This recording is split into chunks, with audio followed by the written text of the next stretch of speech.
Hello everyone, this is Just a Dad. Today I want to share with you the most common questions I get on my comments. I've got several hundred videos on Keurig coffee makers, all the way from how to descale it, unbox it, how to make a cup of coffee, all kinds of different videos. I see a lot of comments on these coffee makers. So probably the number one comment I see is, it comes with a filter. Do I have to have this carbon water filter in the water tank? Sometimes I mean, it can be very intimidating. Some people ask, where does the carbon water filter come from? Sometimes you get just this. You have to have a handle that goes with it. Now, your water filter has to have this like black ring at the bottom. There is older Keurigs that have a really tall black thing at the bottom, and these won't fit on it. So there is an older style of water filter, but the ones they currently sell in production, they all take this new water filter. It's going to be either a tall handle or a short handle. So this is a carbon, so this is to help filter out taste, chlorine. If your water coming out of your tap has a smell of chlorine or tastes like chlorine, this is going to help with that. It doesn't help with hard water, nothing really else. It doesn't, I don't even think it really filters the water, like for, if you got particulates in your water, I don't think it really does it may do that a little bit, but it's mainly the carbon in there is going to help with chlorine. You can use these coffee makers without this all day long. If you want to help the taste of your coffee, these do help. And it needs changed every 2 months, no matter what, because it's going to be sitting in there in the bottom of your water. So it's going to snap on this bottom thing so that the water has to travel through the filter in order to get to your machine. So the carbon just can't be in there. It has to be snapped on the bottom in the tall handle. Next question. Okay, can you use your own coffee grounds? So we get a lot of K-Cups. You see a lot of K-Cups and they've got coffee in them. The coffee stays in here. It just runs hot water through it. It's in a filter and it comes out as coffee. They sell reusable K-Cups. You can fill these up with your own coffee grounds and make a very delicious tasting cup of coffee. They have single needle and 5 needle. I do recommend the Keurig My K-Cup for the multi-brew. This is the 5 needle technology. You know, there's about 5 or 6 Keurigs that have this multi-brew technology. And again, that's going to be probably my third most question is, can you taste a difference with the multi-brew technology? So I've got a Case Slim. It's got multi-brew technology. It's only got, you just do a cup of coffee, 8, 10, or 12 ounce. There's no strength. When you start getting into the Case Supremes, you can start doing more strengths and temperatures. This is where I start to see the multi-brew technology with the 5 needles really comes into play. Probably the ones that don't have as many settings, as many temperatures and strength settings, I can't actually taste the difference between a single needle on some of your basic models compared to the 5 needles on top. That's called multi-brew technology. Hot water comes out all 5 of those needles. These Case Supreme Smart and the Case Supreme Plus Smart, it has like 5 temperatures, 6 brew strengths. I really start to taste the difference with that multi-brew. Now, is it because of the different strength levels or the multi-brew? Not necessarily sure, but so the next question I get is, how do I descale it? So the older machines, the descale light, they really don't tell us why it came on. These newer machines, they come on after 250 brews, no matter how hard your water is. You have to put it into a special descale mode. Be sure and check the videos are very detailed for each one. Each one is different. And again, it's all about buttonology. You got to follow it to the T. Unplug the coffee maker, plug it back in, hold 2 buttons down, you know, and then you got to do run the descale through it, then run the fresh waters, then a light goes out.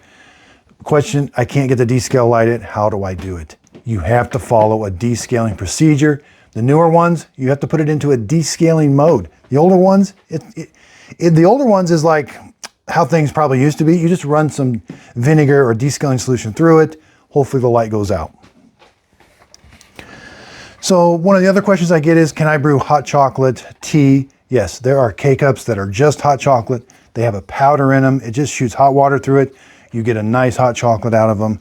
There's ones that have tea leaves in them. You can do tea.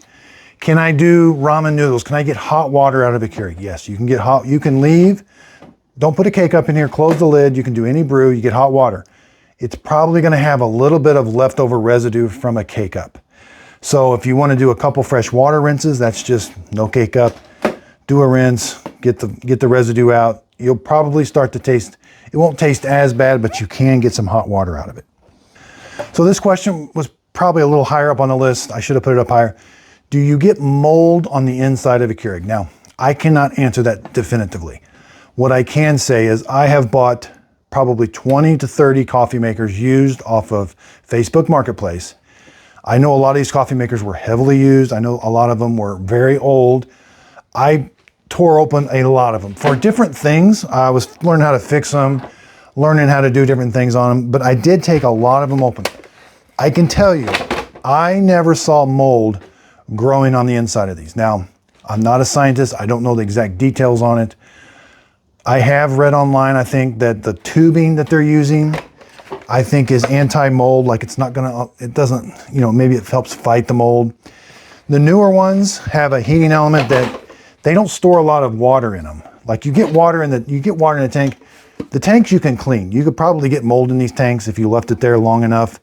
So you can really deep clean the tank. So I'm really talking about inside the machine. The newer ones have these heating elements that don't hold a lot of water. The water tends to evaporate out of the newer ones because there's not a big tank. The older ones, K Elite, K Cafe, K Classic, all the K Duos have this tank inside. And the tank actually does hold water. There's going to be water in there even if you're done brewing it, even if you buy it from somebody else. You can jiggle these. I've had this outside for a while. You can jiggle it. There's water in this holding tank. Again, the newer ones do not have that. They heat the water super fast. And these actually have the heating element inside here that has to heat the water up to a boil. Once it does, then it shoots it through the K-Cup. So does mold grow on, are there instances where people have had mold? There probably are.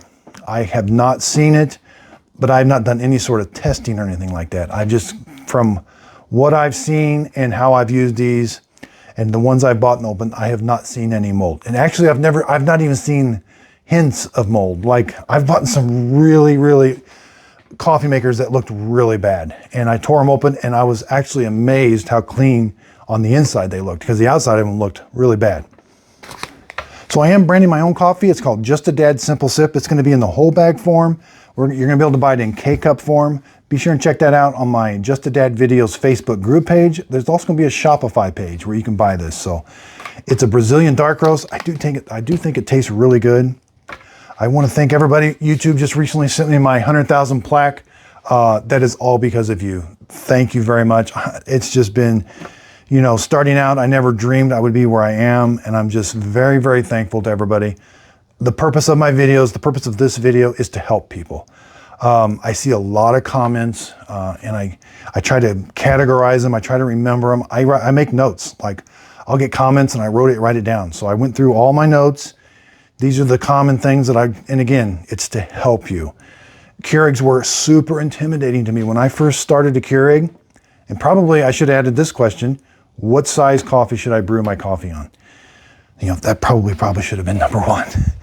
You get away from things and you forget how when you're first starting coffee, like my coffee journey was about 5 years ago, super intimidating.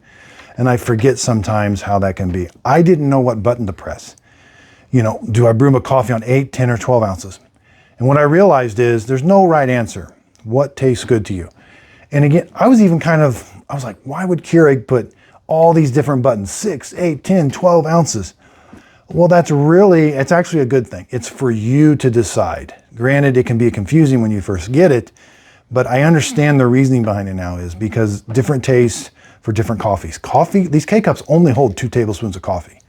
So you can brew 6, 8, 10, 12 ounces through them. Again, 8 ounces is just right for me. 6 ounces might be right for you. 10, I've heard people go up all the way to 12 ounces through 2 tablespoons of coffee. To me, that's watered down, but to you, it may taste perfect.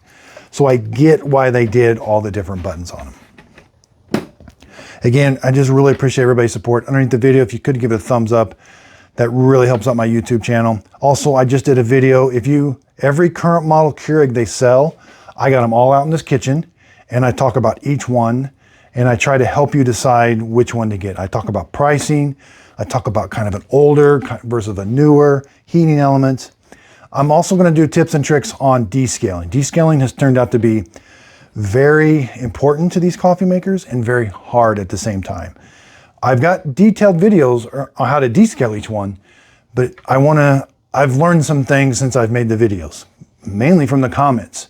I get a lot of comments about descaling, and that's why I want to share those with you. So look for my tips and tricks on descaling Keurig coffee makers. It's actually pretty hard to do sometimes. The older ones, not so much. New ones can be really challenging. So again, really appreciate everybody's support.